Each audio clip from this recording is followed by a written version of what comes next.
पूर्णस्य पूर्णमादाय पूर्णमेवावशिष्यते।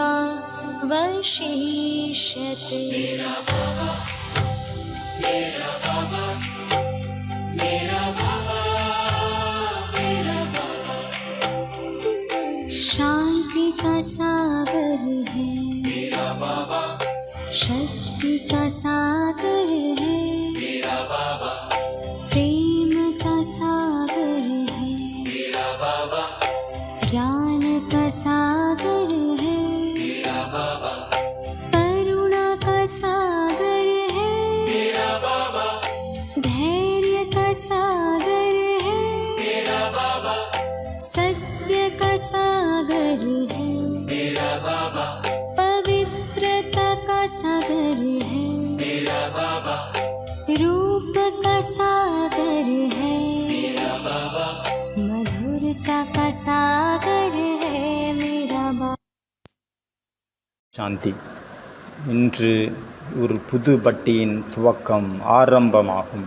41 நாள் பட்டி, மேரா பாபா அப்படிங்கிற பட்டி 9/11/2025 இன்றைக்கி முதல் நாள். 11 நாள், 21 நாள், 31 நாள் கூட விரதம் இருப்பாங்க, பட்டி பண்ணுவாங்க. மகத்துவம், அதனுடைய நம்பருக்கு மகத்துவம் இருக்குது. அப்புறம் 51, 101, ஆனால் அங்கே 41 நாள் பட்டி.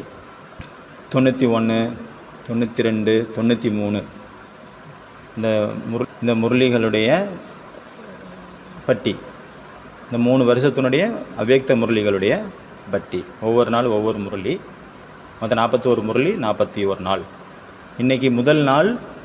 அதனால் இன்றைக்கி முதல் முரளியினுடைய டேட்டு 18 ஜனவரி 1991. இந்த பட்டியை வந்து எப்படி நம்ம கண்டக்ட் பண்ணணும் அப்படின்னு முதல்ல சொல்லியாச்சு ஸ்பீக்கர்ஸுக்கு. அதாவது கடல் கூட இணைச்சி அந்த முரளியை வந்து எக்ஸ்ப்ளனேஷன் கொடுக்கணும், அதனுடைய சிந்தனை பண்ணி அதை சொல்லணும் அப்படின்னு சொல்லப்பட்டிருக்கு. 7 கடல், 7 பாயிண்ட், 7 கடல், அதனுடைய ஆதாரத்தில் இன்றைய முரளியை நம்ம சிந்தனை பண்ணலாம். அதுக்கு முன்னாடி கடலினுடைய விசேஷம் என்ன அப்படிங்கிறத பார்க்கலாம். எல்லாருமே அனுபவங்கள் இருந்திருக்கோம். உங்கள் எல்லாருக்குமே கடல்கிட்ட போகிறதுனால நமக்கு என்னெல்லாம் உணர்வுகள் ஏற்படுது. ஸ்தூலமான கடல், பீச்சுக்கு போகிறோம், அங்கே உட்காடுறோம், அது என்ன நமக்கு உணர்த்துது, அதனுடைய விசேஷதா என்ன, அதனுடைய கர்த்தவியம் என்ன, அதனால் என்ன நன்மை கிடைக்குது. சாகர்கிட்ட கடல்கிட்ட போகிறதுனால, கடல்கிட்ட போகிறதுனால எல்லைக்கப்பாற்பட்ட உள் உணர்வு ஏற்படுது. அதனுடைய விஷாலத்தன்மை, அப்புறம் அதனுடைய ஆழமான தன்மை, அப்புறம் அதுலேருந்து கிடைக்கக்கூடிய ஊர்ஜா, அந்த ஊர்ஜா வந்து நமக்கு மனசு ஸ்திதியே மாற்றிடுது இல்லையா. அவங்க கடற்கரை போனோன்னா மனசு எவ்வளோ சாந்தமாயிடுது. அதனுடைய குளிர்ந்த காற்று, அதனுடைய நுரைதள்ளி, அந்த அலைகள், அதனுடைய விஷாலமான அந்த உருவம் போனதுமே நம்மளுடைய வைப்ரேஷனே சேஞ்ச் ஆயிடுது. ஏன்னா நம்ம இயற்கையோட இணையிறோம். அப்போ அந்த அளவு அதனுடைய விசேஷ தன்மைகள் இருக்குது கடலுக்கு. எவ்வளோ நதிகள் உலகத்தில் இருக்குதோ எல்லா நதிகளுமே கடலோடு கலந்து தான் ஆகணும், கலந்துருது. அந்த கடல் கூட எல்லா நதிகளையும் அக்செப்ட் பண்ணிக்குது, ஏற்றுக்குது. இறுதியாக நதி வந்து கடல் கூட இணைஞ்சு தான் ஆகணும். எவ்வளோ வழிகள் அது கடந்து வருது, எவ்வளோ விஷயங்கள் அது எடுத்துகிட்டு போகுது. நல்ல பொருளாக இருந்தாலும் சரி, கெட்ட பொருளாக இருந்தாலும் சரி, அது எல்லாத்தையுமே கடலோடு கலந்துருது கொண்டு. அதே போல் நம்ம மனித ஆத்மாக்களுடைய சமஸ்காரங்கள் இருக்குது, பழைய சமஸ்காரங்கள், அது எல்லாத்தையுமே பாபா எடுத்துக்கிறார் அவருக்குள்ளே. எப்படி நதி கடலில் போய் கலந்துருதோ அப்போ அந்த நதி வந்து கடலாகிடுது, அதனுடைய ஒரிஜினாலிட்டி போயிடுது நதியோடது, ஆனாலும் அது கடலாக மாறிடுது. அதே போல் ஞானக்கடல் பாபா கூட குழந்தைகளாகி நம்மளை வந்து நம்மளுடைய எல்லைக்குட்பட்ட சமஸ்காரங்கள், எல்லைக்குட்பட்ட சுபாவங்கள், சின்ன சின்ன பழைய சமஸ்காரங்கள், அது எல்லாத்தையும் பாபா எடுத்துடுறாரு, முடிச்சிடுறாரு, அவருக்குள்ளே அடக்கிக்கிறாரு. நம்மளை வந்து அவருக்கு சமமாக மாற்றிடுறாரு. நதி வந்து எப்போ கடலோட கலக்குதோ அப்போ நதியும் கடல் தான் ஒரு கடலாக அனுபவம் பண்ணுது. தன்னுடைய ஒரிஜினாலிட்டி போயிடுது, அது கடலாக மாறிடுது.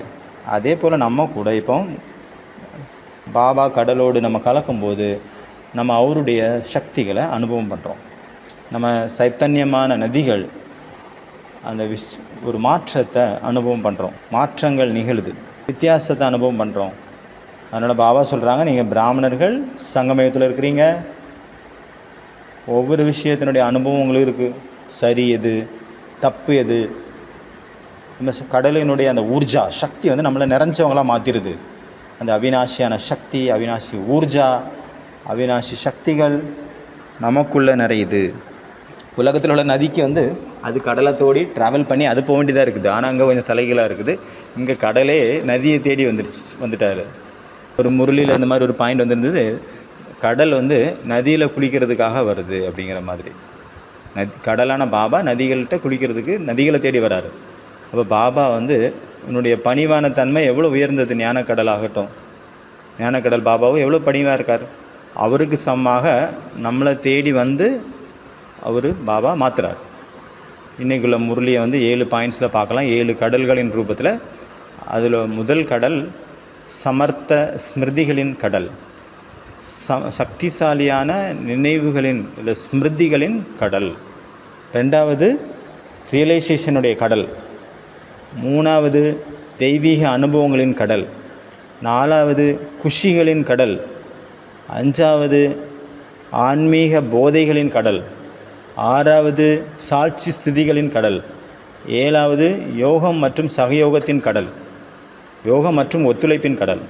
முரளியை வந்து இந்த மாதிரி ஒரு விசித்திரமான ஒரு கண்ணோட்டத்தில் நம்ம படிக்கும் பொழுது நம்மளுடைய சிந்தனுடைய ஓட்டம் என்ன ஆயிடுது, புது ஒரு திசையில் பயணம் செய்யுது. முரளியினுடைய முரளி வந்து நம்ம அப்படியே படிக்கிறோம் அப்படிங்கிற பொழுது நம்ம வந்து ஒரு எல்லைக்குட்பட்ட நிலையில் இருக்கிறோம். ஆனால் அந்த எல்லையை கடந்து ஒரு புது விதமாக படிக்கிறதுக்கான ஒரு வாய்ப்பு கிடைக்கும்போது அப்போ புத்தி வந்து அதுக்கேற்ற மாதிரி யோசிக்கிறதுல பிஸி ஆயிடுது. அதனால் புது பாதையை அது தேர்ந்தெடுக்குது. எல்லைக்குட்பட்ட விஷயங்கள், எல்லைக்குட்பட்ட சமஸ்காரங்கள், அதிலிருந்து ஒரு சின்ன ஒரு வழியில் நம்ம வெளியே வந்துடுறோம். புது ஊர்ஜா அங்கே வந்து பாயுது. ஒருவேளை நம்ம பாபா என்ன சொல்லியிருக்காரோ நம்ம அதே முரளி அப்படியே படிக்கிறோம் அப்படின்னா அந்த 3-4 பேஜுக்குள்ளேயே நம்மளுடைய படிக்கக்கூடிய அந்த சிந்தனை ஓட்டம் அங்கே நின்று போயிடுது. அதுவே எப்படி இந்த மகா வாக்கியங்களை கடலோடு நம்ம கனெக்ட் பண்ணுறோம், அதனால் நம்மளுடைய புத்தி வந்து எல்லைக்குட்பட்டதுலேருந்து ஒரு கடல் கூட போய் இணைஞ்சிருது. டிட்டாச்மெண்ட் ஆயிடுச்சு. டிட்டாச்மெண்ட்டினுடைய அவஸ்தை வந்துடுச்சு. அந்த டிட்டாச்மெண்ட்டில் பலவிதமான சிந்தனைகள் நமக்குள்ளே தானாகவே உற்பத்தி ஆகுது. எப்படி நமக்குள்ளே மட்டும் இருக்கும் பொழுது நம்மளுடைய சிந்தனைகள் நமக்காக மட்டும்தான் ஓடுது, எல்லைக்குட்பட்ட நிலையிலே இருக்கிறோம். ஆனால் நம்மளையும் தாண்டி வெளியே போகிறோம்.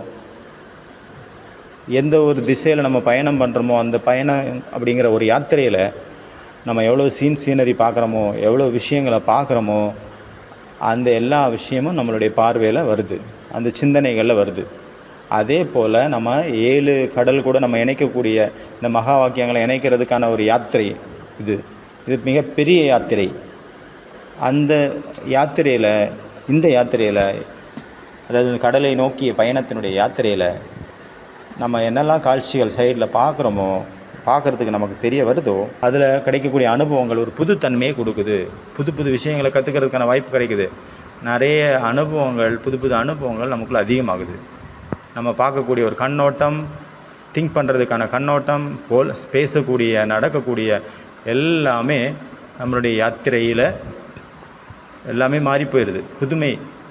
நம்ம ஒரு யாத்திரை போகிறோம் அப்படின்னா நம்ம யாத்திரையினுடைய துவக்கத்தில் எப்படி இருக்கிறோம், அதுக்கப்புறம் நம்ம ட்ராவல் பண்ணி யாரெல்லாம் பார்க்குறோமோ அவங்களுடைய அப்புறம் எந்த இடத்துக்கெல்லாம் போகிறோமோ நம்ம இறுதியாக யாத்திரையை முடிக்கும்போது நம்ம யாராக தொடங்கினமோ அந்த ஆளாக இருக்க மாட்டோம். வேறு மாதிரி ஒரு மாற்றம் நடந்திருக்கும் இல்லையா?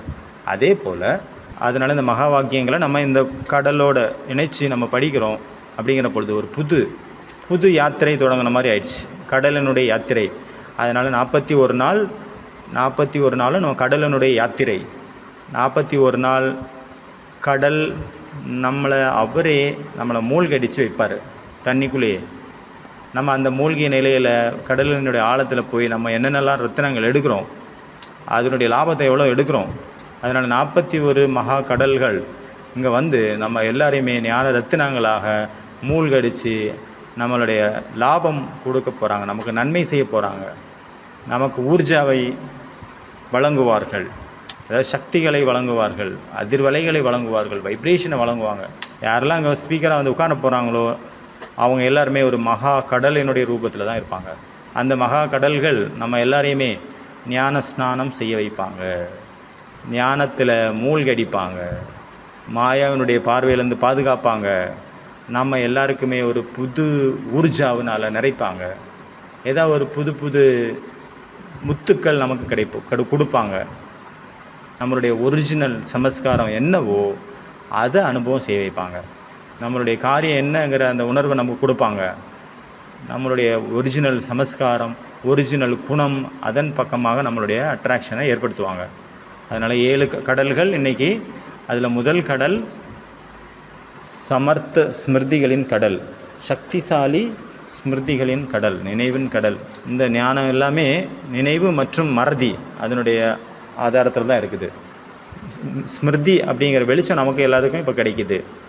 இதன் மூலமாக நம்மளுடைய வாழ்க்கை பிரகாசம் அடையுது. நம்ம சங்கமிகம் மட்டும் கிடையாது, முழு கல்பத்திற்காகவும் அந்த ஸ்மிருதி அப்படிங்கிற அந்த வெளிச்சம் நமக்கு வழிகாட்டுது. நம்மளுடைய முழு கல்பத்தினுடைய பாட்டு நம்ம எப்படி ப்ளே பண்ணணும் அப்படிங்கிறத அது உணர்த்துது. அதனால் ஃபஸ்ட்டு பாயிண்ட் சமர்த்த ஸ்மிருதிகளின் கடல். அதனால் முரளியினுடைய துவக்கம் இன்று யாரை சந்திக்கிறார்?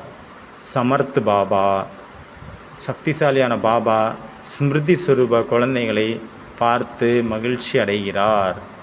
பாபா நம்ம குழந்தைங்களை பார்த்து சந்தோஷப்படுறாரு. அவருக்குள்ள சமர்த்து இருக்குது. அவர் யார்? அவர் சக்திசாலியானவர். அவர் யாரை பார்க்குறாரோ அவங்களும் சாதாரணம் கிடையாது.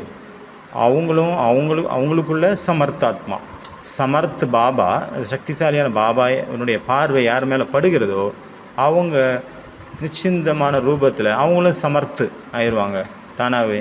அங்கமோ எப்படி தொடர்போ அதே போல் நிறம் வந்துடும், கலர் வந்துடும், அதே போல்.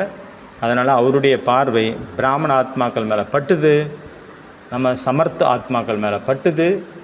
அதனால் நம்ம சக்திசாலியான காரியம் செய்யணும். சின்ன சின்ன வேலை கிடையாது நம்ம பண்ண வேண்டியது, உலகத்தையே மாற்றக்கூடிய காரியம் செய்யணும். இயற்கையினுடைய 5 தத்துவங்களை மாற்றக்கூடிய சேவை செய்யணும். சதோப்பிரதானம் ஆக்கிறதுக்கான காரியம் செய்யணும். அதனால் சமர்த் பாபா நம்ம குழந்தைங்க மேலே முதல் திருஷ்டியை செலுத்தினதுனால நம்ம சமர்த்தாயம் மாறிட்டோம். பாபா நம்மளை சமர்த்தாக்கிட்டார், சக்திசாலி ஆக்கிட்டார். அதாவது பிரகாசம் கொடுத்துட்டாரு. தூங்கிட்டு இருந்தோம், நம்மளுடைய உள் மனம் தூங்கிட்டு இருந்தது. அந்த உள் மனதை பிரகாசத்தை கொடுத்ததுனால சக்திசாலியாக மாற்றிட்டார். பாபா வந்ததுமே ஆதி பாப், ஆதி தேவன் பிரம்மா பாபாவை மேலே பிரவேசம் ஆகிறாரு. பிரவேசமாகி ஆதி பிராமணர்களை படைக்கிறாரு. ஆதி பிராமணர்கள் மற்ற பிராமணர்களையும் படைக்கிறாங்க. அதன் கூடவே அவினாஷி யஜ்யத்தினுடைய யஜ்யமும் படைக்கப்பட்டது. அவினாஷி யஜ்யம் படைக்கப்பட்டது. இந்த அவினாஷி யஜ்யத்தில் நமக்குள்ளே இருக்கிற என்னெல்லாம் பழைய சமஸ்காரங்கள் ஆகுதிகளாக இருக்குதோ அதெல்லாம் போடுறதுக்கு தான் இந்த அவினாஷி யஜ்யம் படைக்கப்பட்டிருக்கிறது. உலகத்தில் யஜ்யம் படைக்கிறாங்க, ஏதாவது பிரச்சனை வந்தால் படைக்கிறாங்க, யாகம் பண்ணுறாங்க. அதனால் இந்த உலகத்தில் எல்லைக்கு அப்பாற்பட்ட இந்த உலகத்தில் கணக்கிலடங்காத விபத்துக்கள், ஆபத்துக்கள் இருக்குது. அதனால் உலகத்தினுடைய எல்லா ஆத்மாக்களும் துக்கத்தில், அசாந்தியில், குழப்பத்தில், கவலையில் இருக்காங்க. நிறைய விதமான கவலைகள் இருந்துகிட்டே இருக்குது. அந்த தடைகளை இருந்து நம்ம அவங்கள விடுதலை கொடுக்கறதுக்காக இந்த அவினாஷி யஜ்யத்தை பாபா படைச்சிருக்கிறாரு. அந்த அவினாஷி யஜ்யத்துக்கு நிமித்தம் பிராமண ஆத்மாக்களாகிய நம்மளை நிமித்தமாக வச்சுருக்கிறாரு. அதனால் நம்மளுடைய எல்லாருடைய உலகத்தினுடைய பலவீனங்கள், வீணானது, தேவையில்லாத எல்லா விஷயங்களையும் நம்ம ஸ்வாகா பண்ண வைக்கணும். அது எல்லாருக்கும் அந்த விஷயத்துக்கு நம்ம நிமித்தமாக இருக்கிறோம். பாபா சொல்கிறாரு, எது பாபாவனுடைய காரியமோ அதே போல் உங்களுடைய காரியமும் அதே தான். எப்படி பாபா பதீத்த பாவனாக இருக்கிறாரோ அதே போல் நீங்கள் கூட மாஸ்டர் பதீத்த பாவனன். உலகத்தினுடைய ஆத்மாக்களை விகர்மங்களை பஸ்பம் பண்ணுறதுக்கான நிமித்தம் நீங்கள் தான். அதனால் இந்த யஜ்யத்தில் நம்மளுடைய விகர்மங்களை மட்டும் பஸ்பம் பண்ணக்கூடாது. நம்மளுடைய சக்தியின் மூலமாக நம்மளுடைய எண்ணத்தின் சக்தியின் மூலமாக ஒவ்வொரு ஆத்மாக்களுடைய விகர்மங்களையும் பஸ்பம் பண்ணுறதுக்காக நம்ம பிரேரணை கொடுக்குறோம். நம்மளுடைய சங்கல்பம், நம்மளுடைய வைப்ரேஷன் ஒவ்வொரு ஆத்மாவையும் டச் பண்ணுது. நம்மளுடைய சங்கல்பங்களுடைய தாக்கத், சக்தி, தைரியம் மற்ற ஆத்மாக்களுக்கு தைரியம் கொடுக்குது. தைரியம் சக்தி சக்தி கொடுக்குது. ஊக்கம் உற்சாகம் மற்றவங்களை ஊக்கம் உற்சாகம் கொடுக்குது. நம்ம எல்லாருமே இதை அனுபவம் பண்ணிகிட்ருக்குறோம். இந்த ஒரு காரியத்தை நம்ம எல்லாருமே மறந்துட்டோம். அந்த ஒரு ஸ்மிருதியை பாபா நினைவூட்டுறாரு. நீங்கள் சமர்த் பிராமண ஆத்மாக்கள். பிராமண வாழ்க்கை என்றாலே சமர்த் ஜீவன், சக்திசாலியான ஜீவன் வாழ்க்கை, பலவீனங்கள்லேருந்து விடுபட்டு போவதற்கான வாழ்க்கை. பாபா நமக்கு நினைவை கொடுக்குறாரு, நினைவை ஊட்டுறாரு. நீங்கள் எல்லாருமே சமர்த்து, பாபாவுடைய சமர்த்து குழந்தைகள். அதனால் நீங்கள் எப்போவுமே சமர்த்த ஸ்வரூபத்தில் இருக்கணும். எப்படி கடல் சமர்த்தாக இருக்குது, அங்கே அது கடலுக்குள்ளே எந்த ஒரு பலவீனமும் கிடையாது. அதே போல் எவ்வளோ சக்தி இருக்குது அந்த கடலுக்குள்ளே, ஸ்தூலமான கடல், அதனுடைய அலைகளில் எவ்வளோ சக்தி இருக்குது. ஒரே ஒரு அலை வந்தது அப்படின்னா முழு உலகத்தையும் உள்ளே கொண்டு போயிடும், அந்த அளவு சக்தி இருக்குது. அதே போல் பாபாவுடைய ஞான அலைகள், அந்த சமர்த்த ஸ்மிருதிகள், சமர்த்த நினைவுகள், ஸ்மிருதிகள் அப்படிங்கிற அலைகள் நம்மளை இந்த உலகத்திலேருந்து, இந்த அஞ்ஞானத்தினுடைய உலகத்திலேருந்து, கலியுகத்தினுடைய உலகத்திலேருந்து, இல்லைன்னா விகாரத்தினுடைய உலகத்திலேருந்து எடுத்து நம்மளை கொண்டு போய் உள்ளே இழுத்துட்டு போயிருந்தார் ஞானத்துக்குள்ளே. அவரை நம்மளை அவருக்கு சமமாக மாற்றிடுறாரு. அதனால் சமர்த்து ஸ்மிருதிகளால், சக்திசாலியான நினைவுகளால் உங்களை நீங்களே எப்போவுமே சார்ஜாக வச்சுக்கோங்க, சார்ஜ் பண்ணி வச்சுக்கோங்க. அதனால் ஃபஸ்ட்டு சமர்த்த ஸ்மிருதிகளின் கடல், ரெண்டாவது ரியலைசேஷனுடைய கடல், உணரக்கூடிய கடல், உணர்தலில் கடல். எப்படி பாபா நினைவுகளை கொடுத்தோன்னா நமக்கு ரியலைஸ் ஆச்சு, நான் யார், நான் எங்கேருந்து வந்திருக்கிறேன், என்னுடைய காரியம் என்ன. பாபா என்ன சொல்கிறாரு, ரிப்பீட் பண்ணாதுங்க, ரிப்பீட் பண்ணக்கூடாது, ரிவைஸ் மட்டும் பண்ணக்கூடாது, அதன் கூடவே ரியலைஸ் பண்ணணும், சமர்த்த சுரூபமாக மாறணும். அமிர்த வேலையிலேருந்து ராத்திரி வரைக்கும் லிஸ்ட் எடுங்க. முழு நாளில் நான் எவ்வளவு சமர்த்தியான எண்ணங்களால், எவ்வளோ சக்திகளால் என்ன நான் நிறச்சி வச்சுருக்கிறேன். நான் காரியம் செஞ்சாலும் சரி, நடந்தாலும், சுற்றினாலும், சாப்பிட்டாலும், குடித்தாலும், தூங்கினாலும், முழித்தாலும், உட்கார்ந்தாலும், எந்திரித்தாலும், அமிர்த வேலையிலேருந்து ராத்திரி வரைக்கும் நான் எத்தனை சொமான் நினைவில் இருக்கிறேன், எத்தனை சொமான் நினைவுக்கு வருது, அதை ரியலைஸ் பண்ணுங்கள். ரியலைஸ் பண்ணிங்க அப்படின்னா அது சொரூபமாயிரும். முதல்ல படிக்கணும், அப்புறம் ரிவைஸ் பண்ணணும், அப்புறம் ரியலைஸ் பண்ணோம், அப்புறம் அதை சொரூபமாயிடுவோம். எப்போ நம்ம சொரூபம் ஆகிட்டோமோ அப்போ அனுபவங்களின் கடலில் நம்ம ஆழத்தில் போயிடுவோம். அனுபவங்களின் கடலுக்குள்ளே மூழ்கிருங்க. அதனால் சிந்தனை பண்ணுங்கள். பாபா எக்ஸாம்பிள் சொன்னார்ல, பாபாவனுடைய கண்மணி, பாபாவனுடைய கண்ணின் மணி, கண்ணின் பிரகாசம், அந்த ஒளி. அந்த ஒளி அப்படின்னா என்ன, அதனுடைய விசேஷத்தை என்ன? கண்ணில் ஒளி இல்லைன்னா என்ன தெரியாது, உலகமே தெரியாது இல்லையா? அதே அப்போ ஒளிக்கு எவ்வளோ விசேஷத்தன்மை இருக்குது, அதனுடைய ரூபம் என்ன, இதை யோசிங்க. அதனுடைய சக்தி என்ன, அதனுடைய காரியம் என்ன? நூர் அப்படின்னா ஒளி, பிரகாசம், சின்னதாக பெருசாக அது இருக்குல்ல. அந்த பிரகாசத்தினுடைய விசேஷம் என்ன? இருளை விளக்குவது, இருளை விரட்டுவது தான் அதனுடைய வேலை. அதனுடைய சக்தி எவ்வளோ? எப்படி பல்ப் இருக்குதுன்னா 10 வால்ட் இருக்குது, 15 வால்ட்டு, 20, 100, 50, 1000 இருக்குது, 0 இருக்குது. பிரகாசம் இருக்குது, வெளிச்சம் இருக்குது, ஆனால் அதனுடைய சக்தி எவ்வளோ? அது எது வரைக்கும் அது பிரகாசத்தை பரப்புது. எப்படி பாபா எக்ஸாம்பிள் கொடுக்குறாரு lighthouse might house. Lighthouse might ஹவுஸுடைய எக்ஸாம்பிள் கொடுக்குறாருல, கடலினுடைய கரையில் இருக்கிறாங்க, கடலினுடைய ஒரு ஓரத்தில் தான் இருக்குது லைட் ஹவுஸ். ஆனாலும் அந்த கடலினுடைய எல்லையை அது ஃபிக்ஸ் பண்ணுது, அந்த கப்பலுக்காக காட்டுது. அது அடிக்கடி நினைவு கொடுத்துட்டு இருக்குது, நான் கடல் இங்கே இருக்கிறேன், நான் அங்கே இருக்கிறேன், இது கரை அப்படின்னு. எங்கே போகணும், எங்கே போகக்கூடாது, இந்த பக்கம் வந்துடாத, இது இங்கே கரை அப்படிங்கிற மாதிரி அது சிக்னல் கொடுக்குதில்ல. எங்கே போனால் நீ உனக்கு ஆபத்து, எங்கே போனால் உனக்கு வழி கிடைக்கும் அப்படிங்கிறத காட்டுது லைட் ஹவுஸ். அதே போல் நம்ம எல்லாருக்கும் ஞானம் இருக்குது, ஆனால் அந்த ஞானத்தினுடைய சக்தி நமக்குள்ளே எவ்வளோ இருக்குது. ஆத்மாங்கிறது, நான் ஆத்மா அப்படிங்கிறது தெரியும், ஆனால் அந்த ஆத்மாவுடைய சக்தியை நான் எனக்குள்ளே எவ்வளோ வெளிப்படுத்தியிருக்கிறேன், எனக்குள்ளே எவ்வளோ உணர்ந்திருக்கிறேன். எல்லாருமே ஆத்மா தான், ஆனால் ஒவ்வொருத்தருடைய ஸ்திதியும் வேறு. அதனால் நம்ம அந்த உயரத்தை எட்டணும் அப்படின்னா அது நம்மளுடைய ஞானமாக இருக்கக்கூடாது, அது ஒரு சக்தியாக இருக்கணும். சக்தி ரூபத்தில் அது காரியம் செய்யணும். அப்போ தான் நம்ம நிரந்தரமாக முன்னேறிட்டே இருப்போம். அப்போ ரெண்டாவது என்னது? மெசுஸ்தாவினுடைய கடல், ரியலைசேஷனுடைய கடல், உணரக்கூடிய கடல். மூணாவது அனுபவங்களின் கடல். அதாவது அனுபவங்களுடைய அத்தாரிட்டி ரொம்ப ரொம்ப பவர்ஃபுல்லானது. அனுபவத்தினுடைய சக்திக்கு முன்னாடி எந்த சக்தியாலும் நிற்க முடியாது, எந்த சக்தியாலும் தோக்கடிக்க முடியாது. எவ்வளோதான் மாயா வந்தாலும் கூட நம்ம ஷேக் ஆக மாட்டோம். ஏன் அப்படின்னா நமக்கு அனுபவம் இருக்குது, எந்த விஷயத்தில் எது வரும்னு தெரியும். அப்போ அனுபவம் இருக்குது அப்படின்னா யாரும் நம்மளை ஷேக் பண்ணவே முடியாது. இனிமையான அனுபவம் இருக்குது, துக்கத்தினுடைய அனுபவம் இருக்குது, வெற்றியினுடைய அனுபவம் இருக்குது, தோல்வியினுடைய அனுபவம் நம்மகிட்ட இருக்குது. ரெண்டையுமே நம்ம கற்றுக்கிட்டோம். அப்போ மூணாவது பாயிண்ட்டு அனுபவங்களின் கடல். நாலாவது குஷிகளின் கடல். பாபா சொல்கிறாங்க, பிராமணர்களுக்கு வாழ்க்கை வாழ்வதற்கான கலை இப்போ வந்துடுச்சு. குஷி எப்போ கிடைக்கும்? எப்போ ஏதாவது கிடைக்குது அப்படின்னா குஷி கிடைக்கும். பிராப்திகளுக்கு ஆதாரம் என்ன? ஏதாவது கிடைக்குதுன்னா அதுக்கு ஆதாரம் என்ன? சம்பன்னம், நிறைந்த தன்மை. எந்த அளவு நம்ம நிறைஞ்சிருப்போமோ அந்தளவு குஷி இருக்கும். பாபா என்ன சொல்கிறார் முரளியில்? உலகத்தினுடைய ஆத்மாக்கள் இறக்கும் கலையை நோக்கி போயிட்டுருக்குறாங்க. ஆனால் நீங்கள் குழந்தைங்க வாழ்க்கை வாழ்வதற்கான கலையை கற்றுட்ருக்குறீங்க. ஒரு பாட்டு கூட உண்டுல்ல, உலகத்தில் உள்ளவங்க சாப்பிட்றதுக்கான என்ன எடுத்துருங்க, கொண்டு போயிருங்க அப்படின்ட்டு வரம் கேட்குறாங்க. ஆனால் பாபா அந்த நேரத்தில், அந்த மாதிரி நேரத்தில் கூட வாழ்க்கை வாழ்வதற்கான கலையை கற்றுக் கொடுக்குறாரு.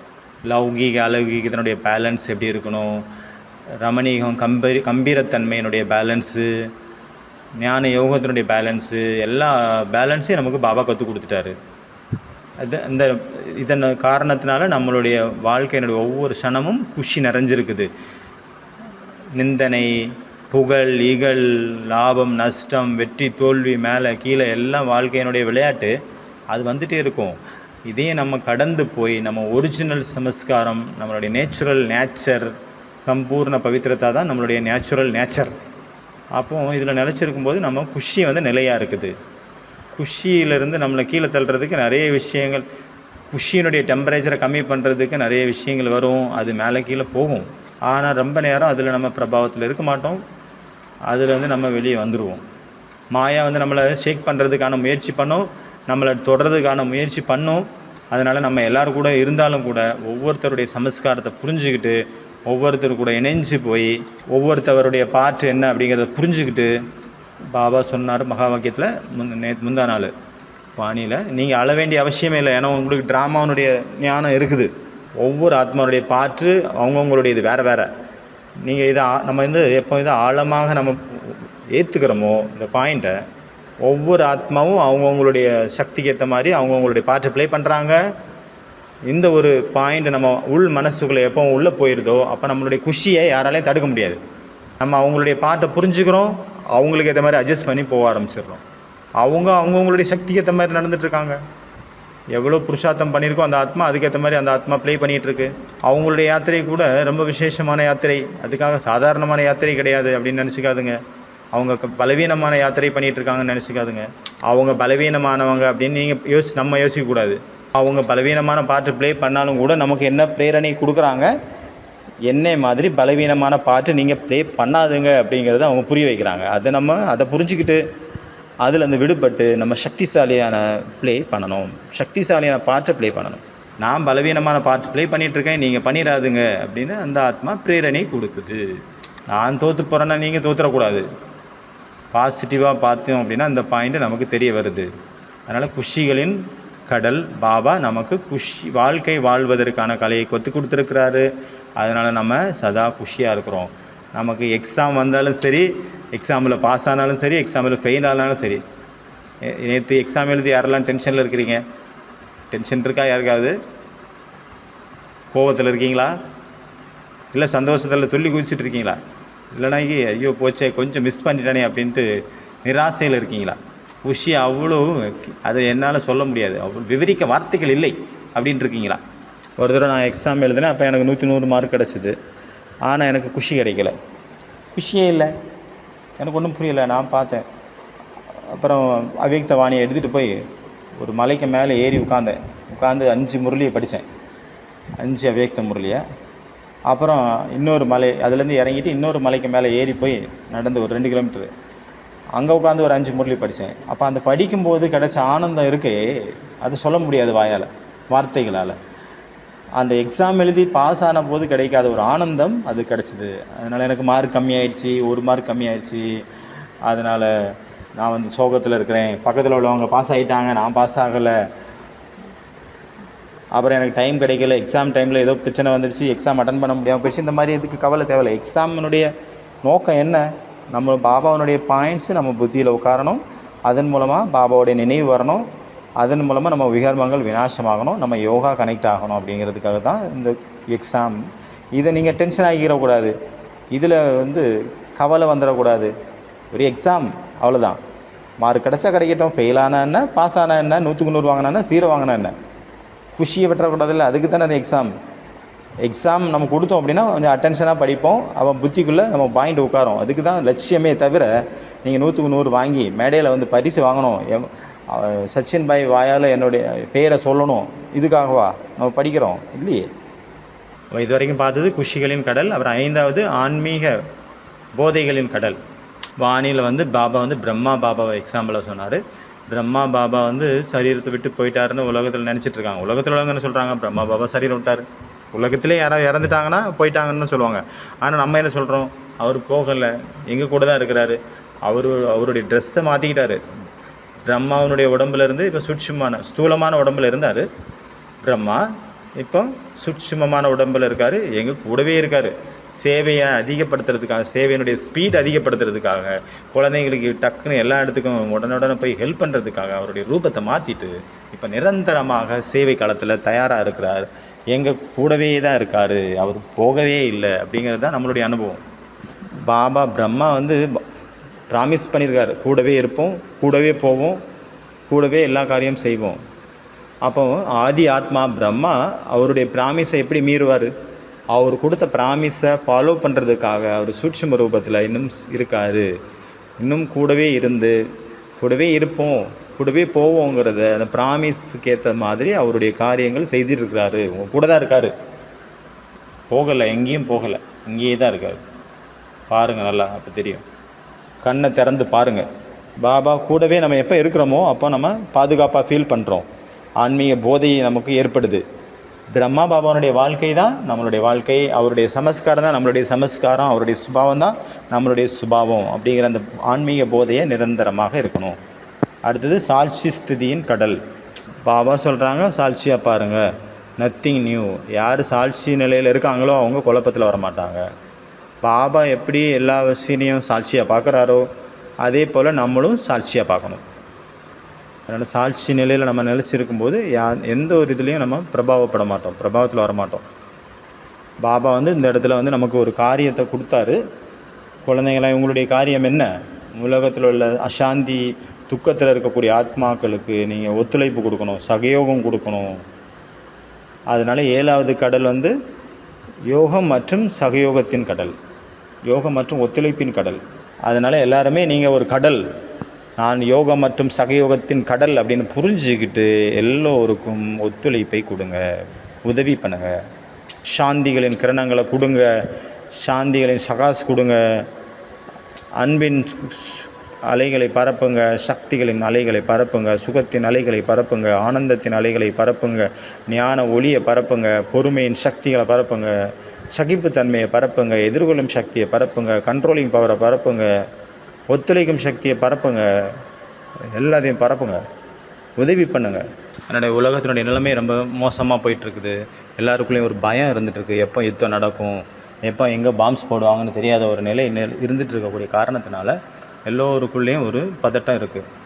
அதனால் அந்த மாதிரி ஆத்மாக்களுக்கு யோகத்தினுடைய சகயோகம், யோகத்தின் மூலமாக சகயோகம், அந்த ஒத்துழைப்பு கொடுக்குறது மூலமாக அவங்களுக்கு டைம் கிடைக்கும் போதில் 2 நிமிஷம், 5 நிமிஷம், 10 நிமிஷம் உட்காந்து அவங்களுக்கு கிரணங்களை கொடுங்க, சக்திகளை கொடுங்க, சகாஸ் கொடுங்க.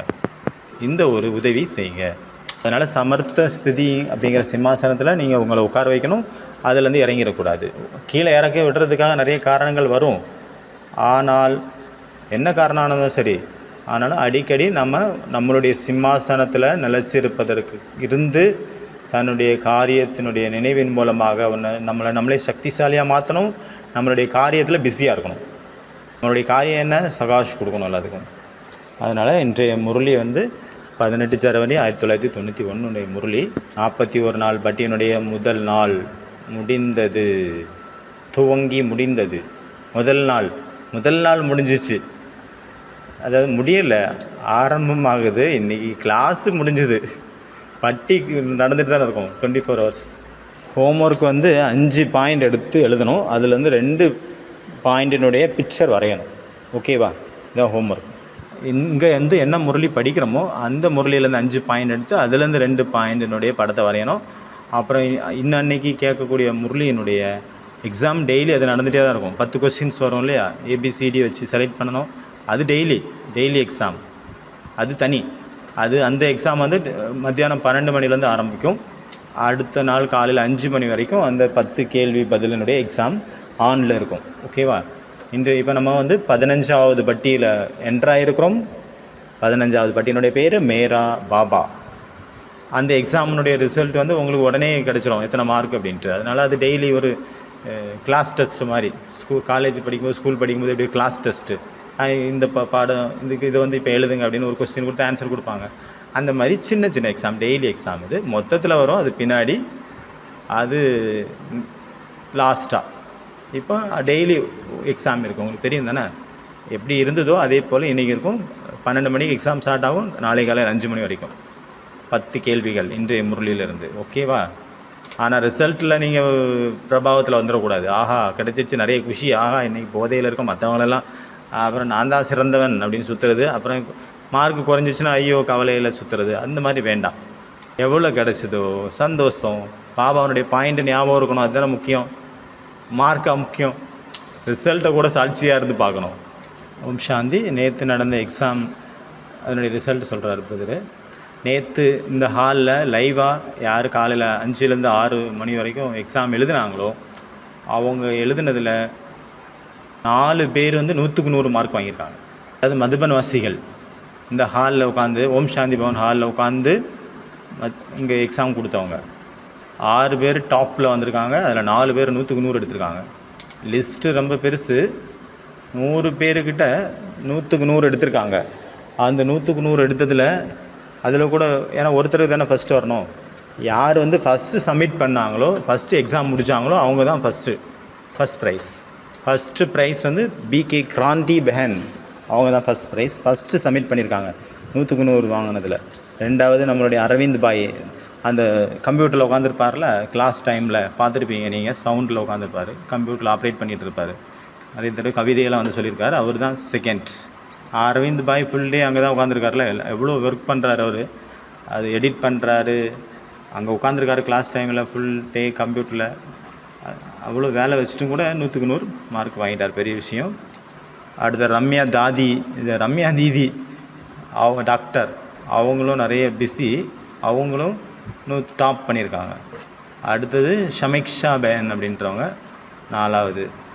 மதுபனுடைய சங்கீதா பேன், சம்பு பாய், அவங்க இடைவிடாமல் ஒவ்வொருத்தரையும் ஹிட் எடுக்கிறாங்க. அதனால் அவங்களுக்கு வாழ்த்துக்கள், தன்யவாத் மற்றும் வாழ்த்துக்கள். அதனால் இங்கே விஷயம் டாப் பண்ணுறதுக்கான விஷயம் கிடையாது. சித்தி டாப்பில் இருக்கணும், அப்படிதானே? ஓம் சாந்தி.